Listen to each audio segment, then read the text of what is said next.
બાળક જન્મે પછીના 6.5 વર્ષ સુધી એ રાઇટ બ્રેઇન ડોમિનન્ટ હોય છે, એટલે કે તેનું જમણું મગજ વધારે ચાલે છે. હવે તમે વિડીયોની અંદર જુઓ, જાપાનની અંદર બાળકના શિક્ષણની શરૂઆત કેટલી અદ્ભુત રીતે થાય છે. અને તમે ફિનલેન્ડનું આ દ્રશ્ય જુઓ, એની અંદર પણ ચાઇલ્ડ ડ્રીવન એજ્યુકેશન એને નાનપણમાં આપવામાં આવે છે. અમેરિકામાં પણ મોન્ટેસરી પદ્ધતિનો ઘણી બધી જગ્યાએ ઉપયોગ કરવામાં આવે છે. ઇવન ચાઇનાની અંદર પણ બાળકોને એજ્યુકેશનની શરૂઆત થાય ત્યારે રિયલ લાઈફ એક્સપિરિયન્સ આપવામાં આવે છે. હવે આપણા ભારતમાં આ બધી વસ્તુ ખૂબ જ ઓછી છે, પણ ચિંતા કરવાની જરૂર નથી.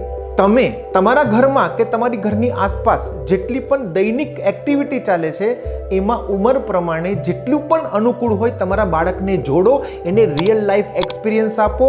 એ દરેક વસ્તુ જાતે કરે અને અનેક લોકોના સંપર્કમાં આવે. એવું ના સમજો કે બાળક નાનું છે. બાળક નાનું નથી, એનું શરીર નાનું છે, એના આત્મા, ઇન્દ્રિય, અંતઃકરણ નાના નથી. જો તમે આવું કરશો તો બાળક ચોક્કસ લીડર બનશે. આપનું બાળક પણ લીડર બને એના માટે કયા રિયલ લાઈફ એક્સપિરિયન્સ એને રોજ આપવા જોઈએ એની માહિતી માટે અમે લોકોએ પેરેન્ટિંગ વેદા મોબાઈલ એપ્લિકેશન બનાવી છે. એ ડાઉનલોડ કરો અને એનું 7 દિવસનું ફ્રી ટ્રાયલ આજે જ મેળવો.